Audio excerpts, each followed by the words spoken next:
Hello, wrestling fans, and welcome to another pay-per-view review from the past. And this time around, it's TNA, currently known as Impact Wrestling, Sacrifice. This event took place back on May 13th of 2007. Now, I really enjoyed TNA 2006. That was like one of my favorite years with TNA. But 2007 was an okay year for the company. It wasn't as good as 2006. But this very pay-per-view seemed to be very good. And here's how it went down. It opened up with Jay Lethal and the Guru, Sanjay Dutt. Let me rephrase that. Black Machismo Jay Lethal and Sanjay Dutt against challenging Chris Sabin in a triple threat match for the X Division Championship. In the beginning, Sabin was double teamed. Sabin kicked off of Dutt and gave Lethal a DDT. Lethal hit the Randy Savage double axe handle off the top rope onto Sabin on the floor. Dutt hit a moonsault on both Lethal and Sabin on the floor. Sanjay hit a missile drop kick.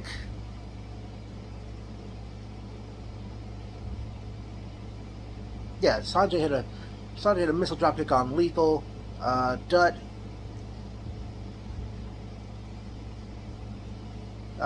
Sabin eventually took a lariato from Sabin. Sanjay Dutt did the old bombs away move on the top rope onto Lethal. That was the late Ray the Crippler Stevens was known for that top rope move. Lethal hit an enziguri and a super kick on Sabin. And then Lethal hits Dutt with a dragon suplex. Does the top rope Macho Man elbow onto Sabin. Dutt hits a 450 splash. Lethal and Dutt start arguing. Sabin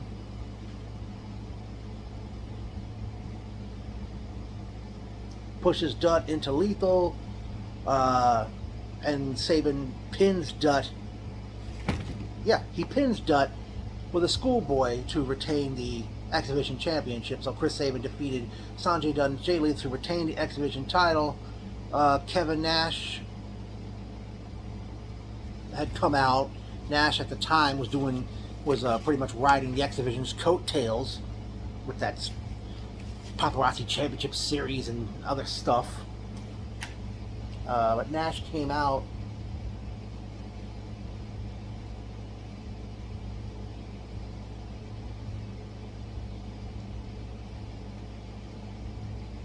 and I think I forgot what happened at that point. I'm sorry, folks. But next matchup, we see Jeff Jarrett taking on Robert Roode with Tracy Brooks in his corner. Now, this stemmed from Robert Roode had been wanting to find out who was Eric Young's friend, and Eric wouldn't tell him. And then eventually, Roode was gonna had done a number on Young on an episode of Impact Television, but Jarrett came out and came to the rescue, and eventually a match was announced for this pay-per-view. Roode didn't waste any time. He attacked Jarrett on the ramp while the pyro was going off. Back in the ring, Jarrett hit a power slam. Wow.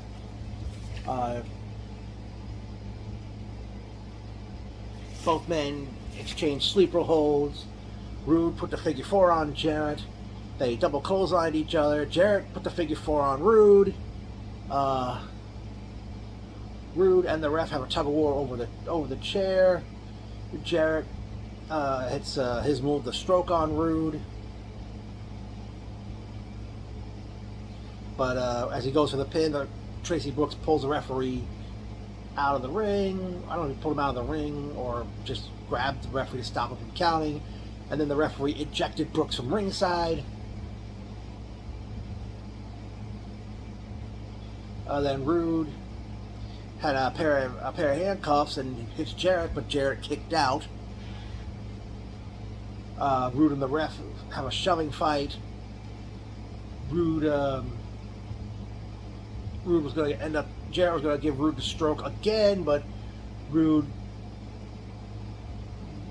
But I think he prevented that from happening. And Rude pushed Jarrett into an exposed turnbuckle, and then Rude hits the payoff, which is like the perfect plex. What was it? I don't know. I can't remember. Well, yeah, it was the perfect plex, but Rude called it the payoff and pinned Jarrett to win the match.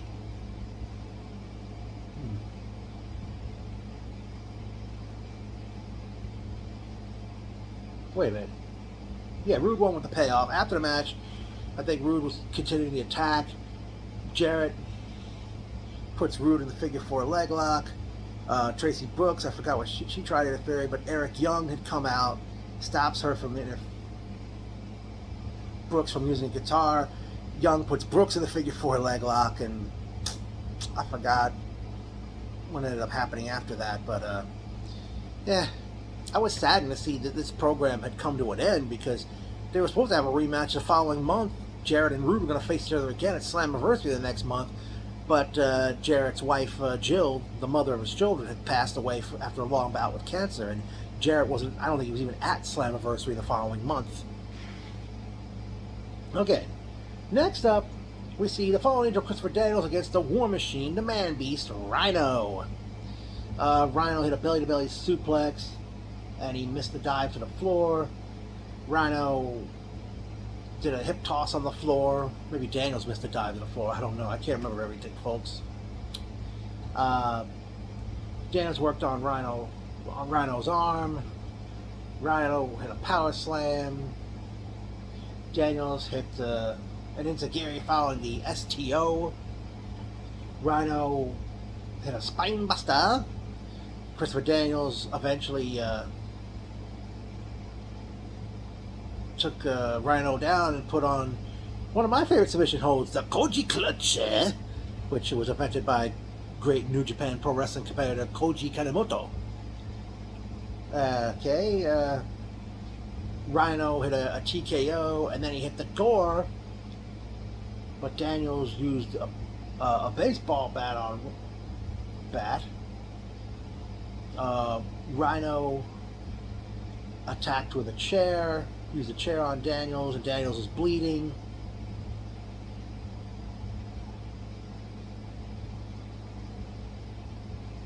I forgot. Daniels won the matchup.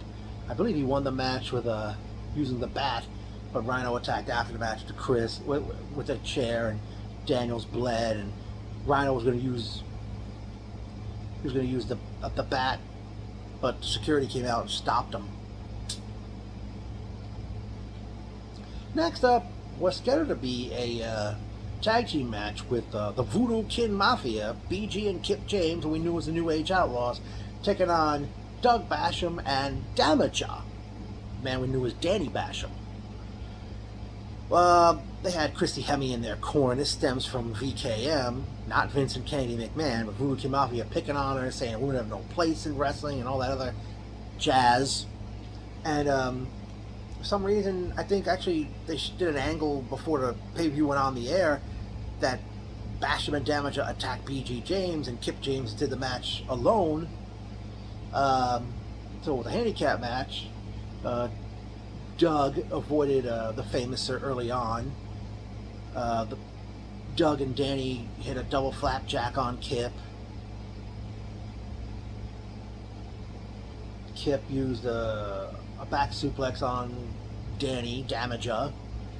Damaja with brain damage, which was a move that A-Train called the Derailer. Basham hit a top rope headbutt.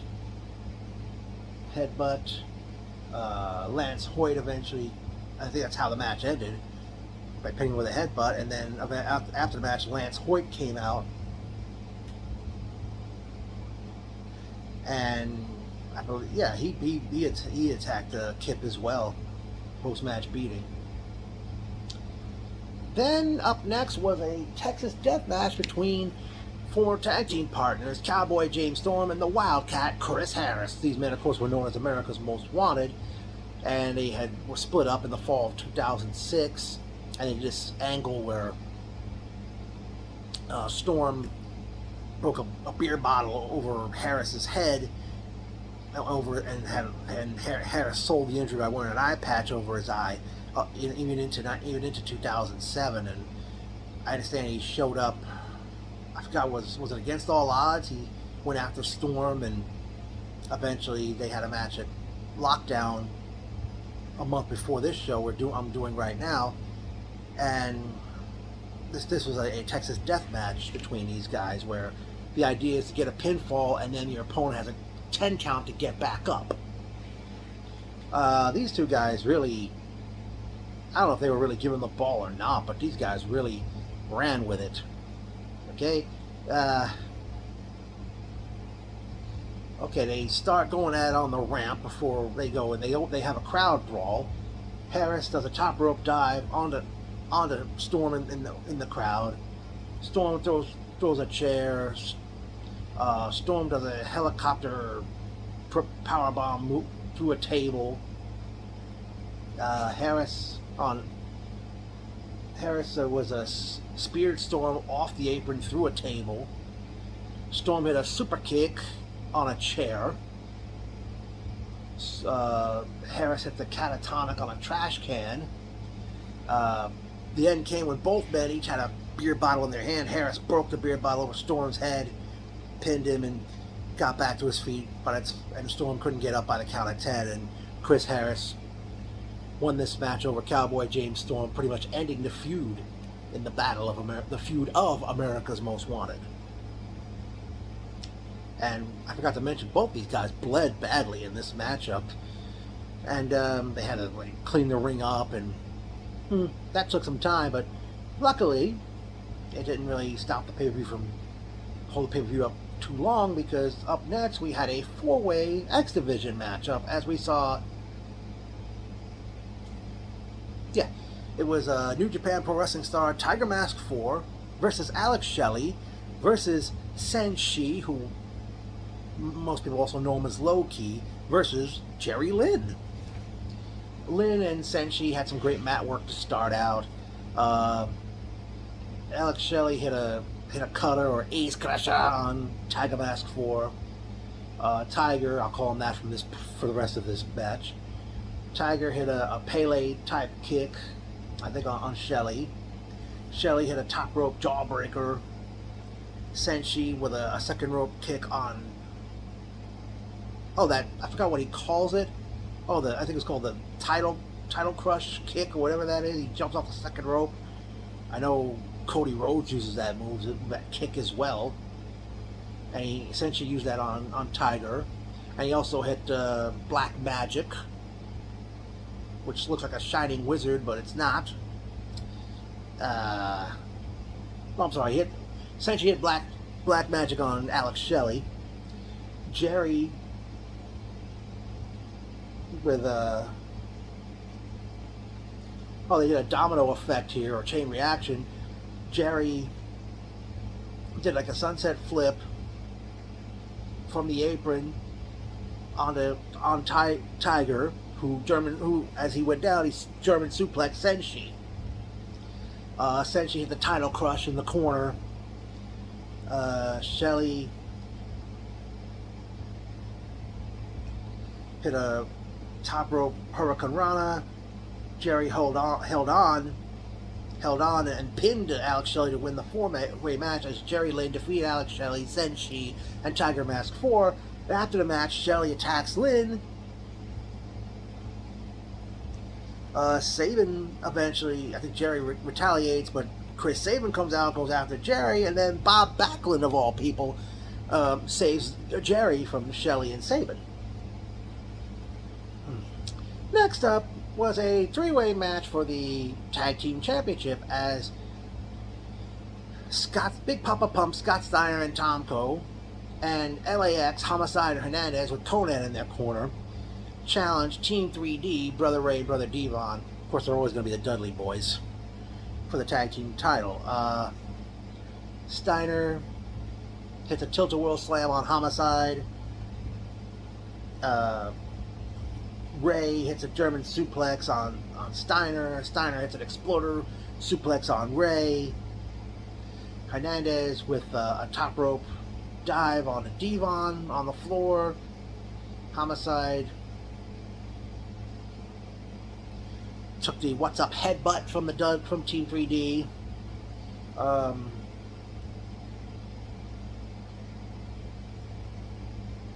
Wait, I'm sorry. Yeah, Hernandez hit a dive earlier in the match. Hernandez with a